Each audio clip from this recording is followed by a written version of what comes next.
BNP আর India বোঝাপড়া হয়ে গেছে। কি হয়েছে সেই বোঝাপড়ায়? সেটা হইতেছে যতদিন আপা চট কইরা ঢুকে না যায় ততদিন পর্যন্ত বিএনপি ভারপ্রাপ্ত আওয়ামী লীগ হিসেবে কাজ করবি। হ্যাঁ, ভারপ্রাপ্ত আওয়ামী লীগ। আমি কই বৃহত্তর আওয়ামী লীগের বিএনপি শাখা। সেই জন্যে ইন্ডিয়ান মিডিয়া উইটা পড়ে লাগিয়েছে বিএনপিকে ক্ষমতায় নিয়ে আসতে। ইন্ডিয়ান মিডিয়া খবর দেখে এটা, হ্যাঁ, আনন্দবাজার পত্রিকায় সে লিখিচ্ছে খালেদা পুত্রের সম্বল নয়াদিল্লির বন্ধুত্ব মুক্তিযুদ্ধ। কি লিখেছে সেটাও কালে গুরুত্বপূর্ণ। এনা পড়ে শোনায়, পুরাটা না, কিছু অংশ বিএনপির নেতাকর্মীরা আপনারাও শুনেন। ওটি লিখিচ্ছে মুক্তিযুদ্ধ এবং ভারতকে পুঁজি কইরা প্রায় ১.৫ যুগ পরে দেশের মাটিতে পা রাখতে চলেছেন খালেদা জিয়া পুত্র তথা বিএনপির ভারপ্রাপ্ত চেয়ারম্যান তারেক রহমান। নভেম্বরে সমাজ মাধ্যমে তারেক লিখেছিলেন, এখনই দেশে ফেরার বিষয়ে সিদ্ধান্ত নেয়ার সুযোগ তার জন্য অবারিত এবং একক নিয়ন্ত্রণাধীন না। অনেকেরই প্রশ্ন, দিন ১৫-১৮-র মধ্যে কি এমন হইল যে তিনি দেশে ফেরার ঘোষণা করলেন? বাস্তব হইল, মানে এখানে কইছে কেন দেশে ফেরার ঘোষণা করলেন, এটা কইছে এখানে। বাস্তব হইল নয়াদিল্লির সমর্থন অনেকটাই নিশ্চিত করে ফেলেছেন বিএনপির ভারপ্রাপ্ত চেয়ারম্যান। বিদেশ মন্ত্রক সূত্রের খবর, বিদেশ মন্ত্রক মানে পররাষ্ট্র মন্ত্রণালয়, মানে ইন্ডিয়ার পররাষ্ট্র মন্ত্রণালয়, এটা কইছে বিএনপি ক্ষমতায় আসলে ভারত বাংলাদেশের মধ্যে যে চুক্তিগুলো আছে তাতে কোনো প্রভাব পড়বে না এবং বাংলাদেশের মাটিকে কোনো ভারত বিরোধী কাজে ব্যবহার করতে দেওয়া হবে না, এই মর্মে প্রতিশ্রুতি পাওয়া গিয়েছে তারেকের কাছ থেকে। কি মজা!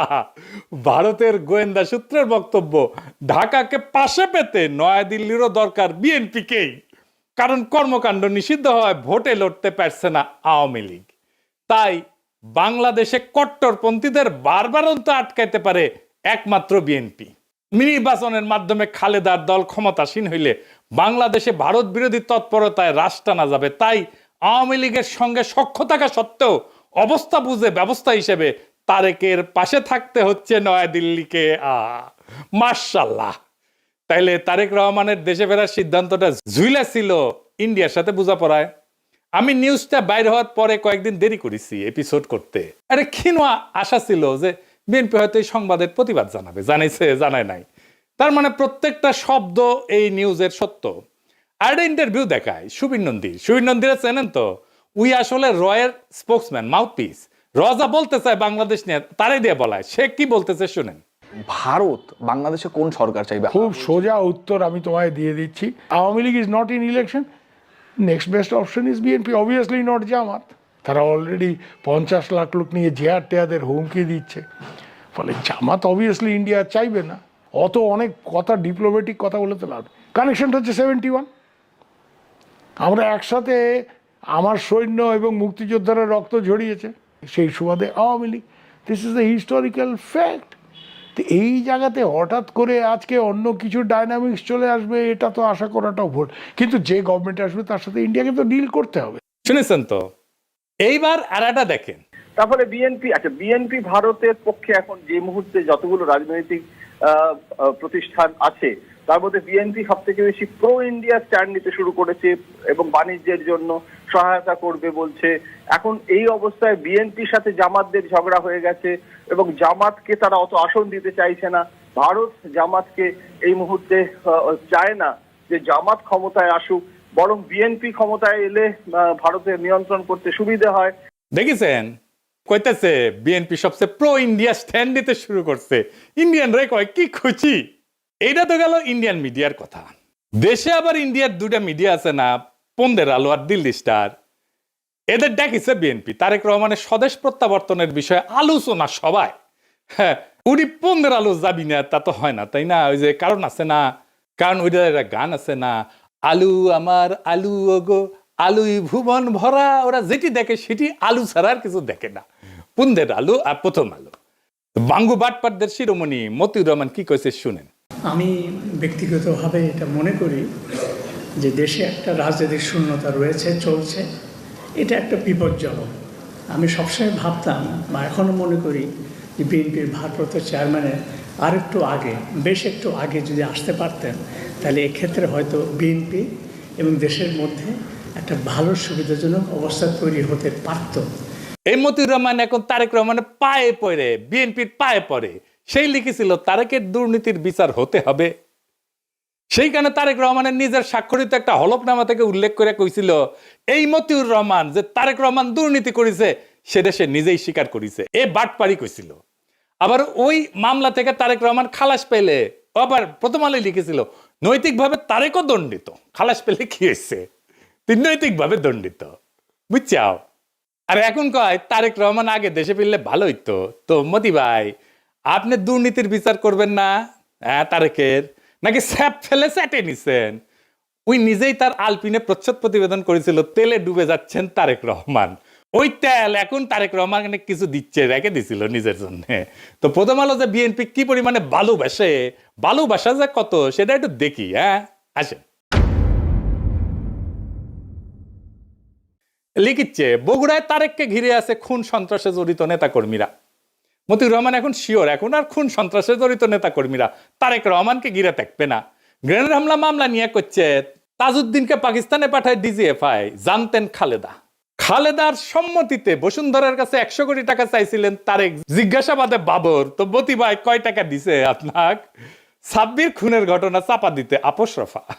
তারেকের স্বেচ্ছাচারিতার অনেক নজির বগুড়ায়, ওগুলো কি উঠে গেছে? আচ্ছা, তারেক কি হিসাবে বগুড়ায় এত উদ্বোধন স্থাপন করছেন? আরো লাগবে, ওর পায়ে পড়তেও সময় লাগে না, ধাক্কা দিয়ে ফেলাই দিতেও সময় লাগে না। মূল উদ্দেশ্য হচ্ছে টিকে থাকা, যেন তেন প্রকারে টিকে থাকা। তো এইগুলো কি জার্নালিজম, বস্তুনিষ্ঠ সাংবাদিকতা? এই নিউজগুলো যদি সত্য হয় তাহলে মতিউর রহমানের কি তারেক রহমানের প্রত্যাবর্তনের মিটিং এ যায় তারেক রহমানকে দেশে কেন আসলো না সেই নিয়ে কান্নাকাটি করা যায়? নৈতিকভাবে এটা জায়েজ, এথিক্যালি উচিত এইটা? হাদি গুলি খাওয়ার পরে শিরোনাম করেছিল তফসিলের পরের দিন প্রার্থী গুলিবিদ্ধ। হাদির নামটা পর্যন্ত লেখে নাই। এতই ঘৃণা একজন মাদ্রাসা পড়ুয়া তরুণ প্রতিশ্রুতিশীল রাজনৈতিক নেতার প্রতি। এই যে প্রথম আলোর মজলুম ঘৃণা আর তেলা মাথায় তেল দেওয়া, এটা কি বার্তা দেয়? বার্তা দেয় এটাই যে আপনি শক্তের ভক্ত, নরমের জম। তাইলে তো আপনার সাথে গায়ের জোর দেখাবেই মানুষ, গায়ের জোরেই কথা কবে মানুষ। আরেক মাল আছে মাহফুজানন্দ প্রভুপাদ, সে কয় 53 বছরে নাকি সংবাদ মাধ্যমে আগুন দেওয়া হয়নি, ওই চান্দের দেশে আসিল। বাংলাদেশের 53 বছর বয়সে কোনো মিডিয়ার অফিস আগুন জ্বালানো হয় নাই। হ্যাঁ, 2013 সালের 12 ফেব্রুয়ারি দৈনিক নয়া দিগন্তের আরামবাগের কার্যালয় হামলা করে আগুন ধরায় দেওয়া হয়েছিল। তুই তো দমে দমে মিশা কথা কয়। ওই আগুনে পোড়ার পরে পত্রিকা বাইর করিছে, লিখিছে আনবাউড, মানে হইতেছে মাথা নত করে না। বাহ, প্রচুর সাহস। আসেন তার একটা ক্লিপ দেখি বেনজিরকে নিয়া। বেনজিরের ভয়ে নাকি ওই কাঁপিচ্ছিল, শুনেন। আমরা কিন্তু এই যে আইজিপি বেনজিরের যে তার যে কুকর্ম আমরা কিন্তু মিডিয়াতে জানতাম, কিন্তু রিপোর্ট করতে সাহস পাইনি। আপনি হয়তো কিছু করতেন না, সরকার হয়তো কিছু করতো না, বাট ওই ধরনের একটা পাওয়ারফুল আইজিপি সে তো একটা সাংবাদিকটা কি না করতে পারত। শুনিছেন কত বড় সাহস? মাইনে নিলাম যে ওই ভিতু, তো তাইলে কি ওই পত্রিকার স্লোগানে journalism without fear or favour লেখার নৈতিক অধিকার আছে? মানে মাহফুজা নাম, আপনার লজ্জা নাই? আপনি তরুণদের কি শিখাইতেছেন? আপনার লজ্জা লাগে না এত ভণ্ডামি করতে? ভণ্ডামির তো মাত্রা আছে।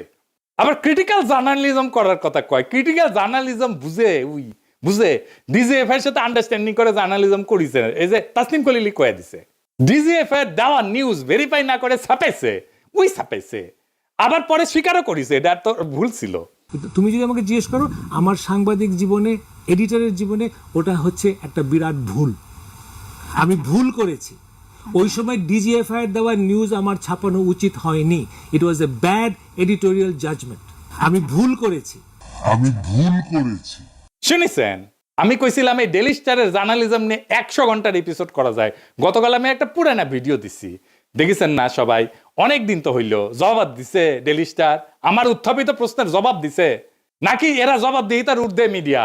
এরা সার্বভৌম একটা অথরিটি হইছে, সবকিছুর ঊর্ধ্বে, ওরা কেউ প্রশ্ন করতে পারবে না। তো আসলে আসেন, এই যে দুইটা গণমাধ্যম, এই যে দুইটা প্রথম পন্দের আলো আর দিল্লি স্টার, এটা কি গণমাধ্যম?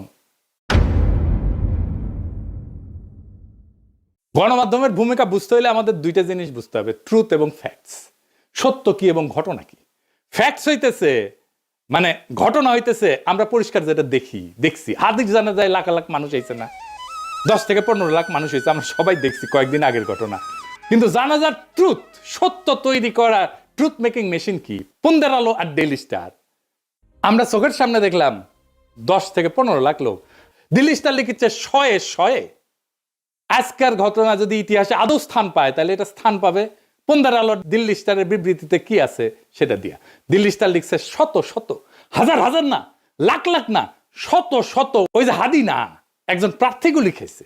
এটাই থেকে যাবে ইতিহাসে। আমাদের আবেগ হাদিকে নিয়ে আজকে যে এটা 50 বছর পরে সেটা থাকবে না, কারণ আমরা অনেকেই থাকবো না, অনেকে জানবেই না এই ঘটনা। তখন থাকবে এই পত্রিকার ট্রুথ যেটা লিখেছে ওরা। পুন্দের আলো আর দিল্লি স্টার কোনো মিডিয়া প্রতিষ্ঠান নাই, এগুলো হইতেছে জনগণের যে কর্মকাণ্ড, আমাদের যে পাবলিক রেকর্ড, এগুলোর কাস্টোডিয়ান।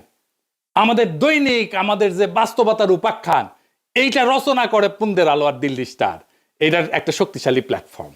তাদের মতো করে যেইটা পুন্দের আলো আর ডেইলি স্টারের নিজের চিন্তার, নিজের জগতের বাইরে, সেটাকে সে বাদ দিয়া দেয়। হাদি নামি আসে না, প্রার্থী হইয়া যায়। শয়ে হয় মিলিয়নের বদলে। এইভাবে সত্য নির্মাণ করে এই মিডিয়াগুলা। সত্য কিন্তু কখনো নিরপেক্ষ না, সত্য সবসময় একটা মতাদর্শিক নির্মাণ। তাইলে এই পুন্দের আলো আর দিল্লি স্টার কার পক্ষে সত্য নির্মাণ করে, কার স্বার্থ রক্ষা করে, সবাই জানে। সব সুতিয়া জানে। এই প্রশ্নের উত্তর জানে না এরকম কেউ নাই, কিন্তু বলবে না। ও বলতে হইলে তখন এই লোকদেরকেই বলতে হয়। নিকা বসার আগে ইদ্যৎকাল বলে একটা জিনিস আছে, আপনারা ভালো জানেন। তাইলে এই পুন্দের আলো আর দিল্লি স্টারের ভাতার আওয়ামী লীগের সাথে বিচ্ছেদের পরের ইদ্যৎকাল শেষ হওয়ার আগেই বিএনপির সাথে কেন নিকা বসলো? কারণ এই দুইটা পত্রিকায় ফ্যাসিস্ট শক্তির সহযোগী ছিল। এদের বিচার হওয়া উচিত ছিল, গণ আদালতে বিচার হওয়া উচিত ছিল।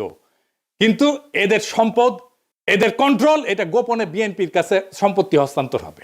বিএনপি সব জায়গায়, সব মিডিয়াতে নিজেদের লোক বসাইছে। কালের কণ্ঠে কে সম্পাদক, বাংলাদেশ প্রতিদিনে কে সম্পাদক, 8 টিভিতে কে শেয়ার নিছে, 71 টিভিতে মালিকানা নিছে কে, সব বিএনপি। নাম কইলাম না আজকের। তারা ভাবিছে নিরাপত্তা দিবি বিএনপি।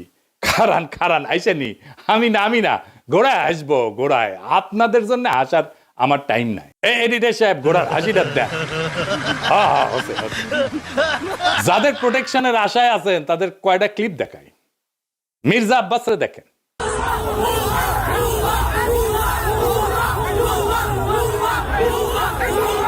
দেখেছেন ভুয়া স্লোগান তারে দেখা। এবার দেখেন হাদির জানাজায় সালাউদ্দিন সাহেব গেছে, তারে কি বলে পাবলিকে।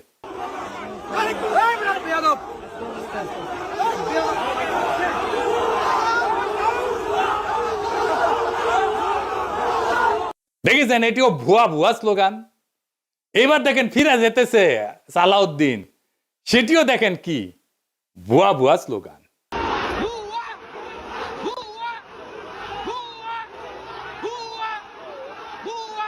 মির্জা ফখরুল চালাক মানুষ, জানাজার আগে কইছে আমি অসুস্থ, আমি যাবো না। সত্যি অসুস্থ কিনা আল্লাহ জানেন। বিএনপি শীর্ষ নেতাদের প্রতি জনগণের অনাস্থা আর অশ্রদ্ধা কোন জায়গায় গেছে দেখেন। এরা ইলেকশনে জিতবে কি মনে হয় আপনাদের? এই অন্তর্বর্তীকালীন সরকার গণমাধ্যমগুলোর ফ্যাসিস্ট ভূমিকা এবং তাদের নেতৃত্ব প্রদানকারী চরিত্রগুলোকে বিচারের আওতায় আনতে ব্যর্থ হয়েছে। শুধু ব্যর্থ হয় নাই, তাদেরকে আশ্রয় দিছে, প্রোটেকশন দিছে, তাদেরকে এম্পাওয়ার করছে। প্রফেসর ইউনূস ডেকে এদের সাথে বসে কথা বলে, সাক্ষাৎকার দেয়। এই কারণেই জনতা শাস্তি দেওয়ার কাজটা নিজেদের হাতে তুলে নিতে বাধ্য হয়েছে। হাদির জানাজা প্রমাণ করছে জুলাইয়ের আগুন নেভে নাই, বিপ্লবী ছাত্র জনতা ঘরে ফিরে যায় নাই। জুলাই বিপ্লব কি এই জন্য হয়েছিল যে এক ফ্যাসিস্ট শাসকের জায়গায় আর একটা ভারপ্রাপ্ত ফ্যাসিজম বসবে? আওয়ামী লীগের জায়গায় ভারপ্রাপ্ত আওয়ামী লীগ হয়ে বসবে বিএনপি, যার গ্যারান্টার হবে নয়াদিল্লি? সেই জন্য তো হয় নাই। কিন্তু বিএনপি কি করলো? তারা বিপ্লবের আগুনকে নেগোসিয়েশনের কয়লায় ফেলে দিল, ক্ষমতার কয়লায় ফেলে দিল। তারা ছাত্র জনতার রক্তকে জিও পলিটিক্যাল কারেন্সি বানালো। এইটাতে বিএনপি শেষ হয়ে যাবে। এই দেশের মানুষ একটা জিনিস সহ্য করতে পারে না, সেটা হইতেছে বেইমানি। বিএনপি জনতার সাথে, শহীদের রক্তের সাথে বেইমানি করছে, বিপ্লবের সাথে বেইমানি করছে। আওয়ামী লীগ ক্ষমতায় ছিল ইন্ডিয়ার জোরে, এখন বিএনপি ক্ষমতায় আসতে চায় ইন্ডিয়ার সাথে বোঝাপড়ায়। দুইটারই একই রোগ, শুধু উপসর্গ বদলাইছে। আর মানুষ সেটা বুঝে গেছে। হাদির জানাজায় প্রমাণ করছে জুলাইয়ের আগুন নেবে নাই, ছাত্র জনতা ঘরে ফিরে যায় নাই। ওরা কাউকে ম্যান্ডেট দেয় নাই, না ভারতকে, না বিএনপিকে, না মিডিয়ার সত্য বানানোর মেশিনকে। এই কারণেই কইতেছি বিএনপির পরাজয় আসবে ভোটের দিন না, পরাজয় শুরু হয়ে গেছে নৈতিক জায়গা থেকে। যেই দল বিপ্লবের সঙ্গে বিশ্বাসঘাতকতা করে সেই দল ক্ষমতায় যাবে না, গেলেও টিকে থাকতে পারবে না। ক্ষমতায় যাক বা না যাক, ইতিহাস তাকে ক্ষমা করবে না। জুলাই কোনো ইন্টারভেল না, জুলাই কোনো সিনেমা না, জুলাই কোনো পিকনিক না, জুলাই কোনো দর কষাকষির বিরতি না। জুলাই ছিল এবং থাকবে ভারতের সাথে বোঝাপড়া আর দেশি ফ্যাসিজম, দুইটার বিরুদ্ধেই জুলাই জিন্দা থাকবে। এই সত্য যতদিন থাকবে ততদিন বিএনপির এই বোঝাপড়াই তাদের সবচেয়ে বড় রাজনৈতিক আত্মঘাতী সিদ্ধান্ত হয়ে থাকবে। পরাজয় শুরু হয়েছে, ওই বিশ্বাসঘাতকতার দিন থেকে পরাজয় শুরু হয়েছে। জুলাই শেষ হয় নাই, জুলাই বিশ্বাসঘাতক কাউকে ক্ষমা করবে না। ইনকিলাব জিন্দাবাদ।